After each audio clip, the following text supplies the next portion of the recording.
Former Democratic presidential candidate Hillary Clinton had this to say when questioned this weekend at the Financial Times Weekend Festival on concerns about President Biden's age. Where he almost fell over coming down the stairs a day or two ago. He didn't use the railings. Jill wasn't there with him. Every time that happens, your heart is in your mouth because these things could be consequential. Is that a concern? Well, I mean, it's a concern for anyone. And we've had presidents who've fallen before who were a lot younger, and people didn't go into, heart palpitations. But his age is an issue, and people have every right to consider it. But, he has this great saying, and I think he's right. Don't judge him by running against the Almighty, but against the alternative. And I am, of the camp that I think, he's determined to run. He has a good record that 3 years ago people would not have predicted would have gotten done. He doesn't get the credit yet that he deserves. Yeah, so the problem with that aphorism of Biden, don't judge me against the Almighty, judge me against the alternative, the Democratic Party has been largely trying to cover up the extent to which there are not just the Republican alternatives, but alternatives that are running as Democrats in the names of Marianne Williamson and RFK Jr. So for one, they are treating it like a foregone conclusion that, well, even if Biden isn't your preferred choice as a Democratic nominee, it is what it is. If you want to protect abortion rights and the other slate of Democratic policy proposals or the Democratic agenda, you have to vote for Biden against Donald Trump or Ron DeSantis or Tim Scott or whomever it ends up being. Of course, that's not the reality of the situation. And I think a lot of folks are going to be asking themselves increasingly, why should I be putting up with the risk of Joe Biden being infirm, of ending up with a President Kamala Harris who is much less popular than Joe Biden is, when there is an opportunity now to change the players in the game? Right. And I think Hillary Clinton has to concede there that it is a legitimate issue.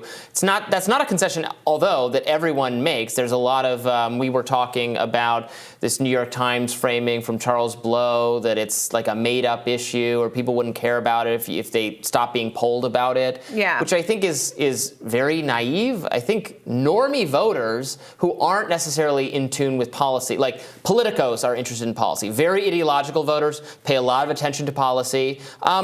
A lot of normal people want to know, well, do I like the person? And yeah, the age is a relevant factor there. I mean, people ask questions about Ronald Reagan's age. They ask questions about Dwight David Eisenhower's age, going back 70 years. So that's always been a thing that like a normal voter is going to consider. When Biden was 10 years old.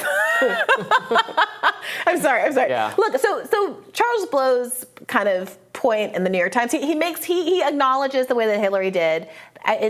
People doing this so routinely makes me feel like it was poll tested in and of itself. But he makes this acknowledgement that, of course, everybody has the right to consider age. Okay, he notes that a recent, at the time, Washington Post poll found that 63% of those surveyed thought that Biden didn't have the mental sharpness to serve effectively. 43% said the same of Donald Trump, even though their ages are only a few years apart. To me, that speaks volumes. This is becoming a conversation about age to sidestep the extent to which it's really about his mental faculties.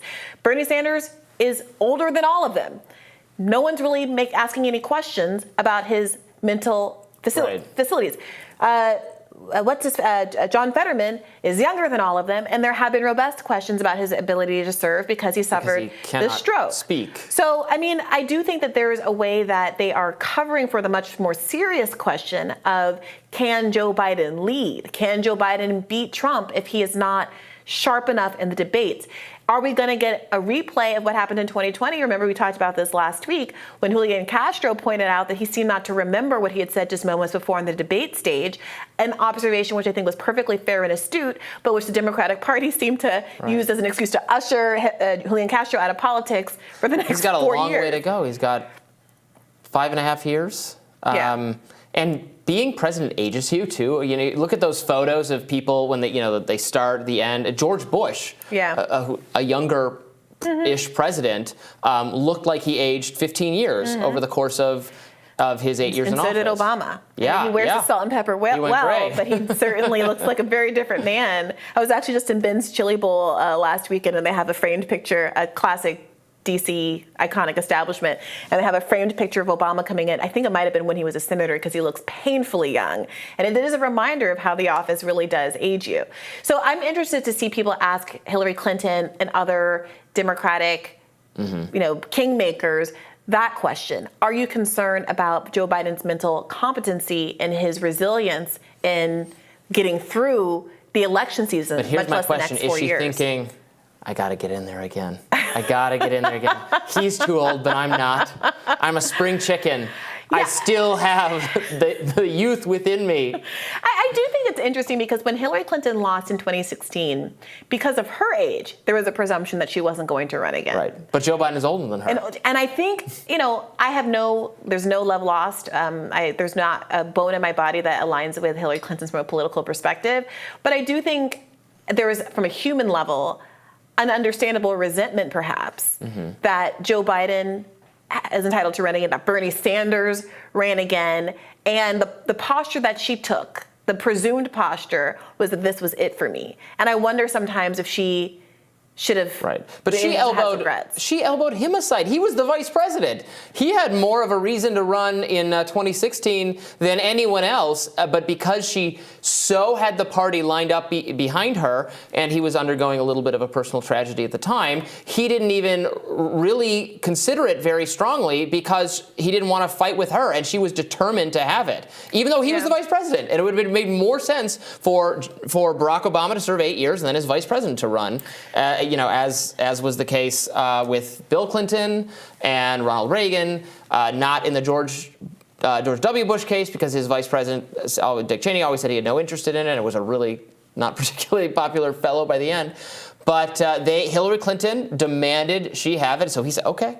So she doesn't have any right to complain now. She got her chance at it, and she blew it. And if it had been Joe Biden, you might have had 8 years of Joe Biden starting in 2016.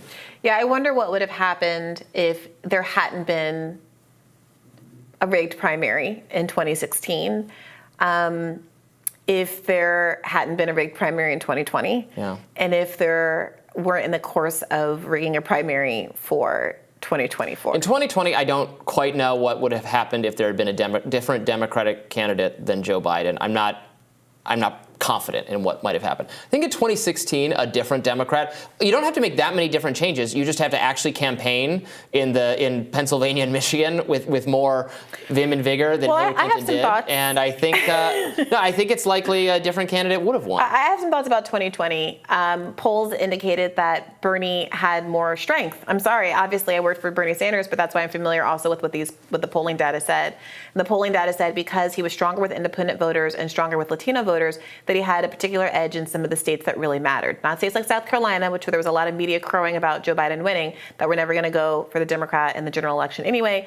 But some of the states that people were hoping were increasingly swing states, states like Texas, some of these kind of southeast states, Arizona and the like, where Bernie performed really well. Remember, in Nevada, he won 70% of the Latino vote. You can't magic those numbers. Meanwhile, Joe Biden was playing Despacito on the phone as a form of Latino outreach. I mean, Joe Biden did win, so I don't. Right. Maybe Bernie would have won also. I don't know. Yeah, and there's down ballot implications, and we would be in a very different having a very different conversation. Maybe one about Bernie being really old going into 2024, but not one about his mental fitness. I feel more confident at Bernie winning if he were the alternative nominee in 2016 than 2020, but that could be just my own little political guesswork. I have no idea. More Rising right after this.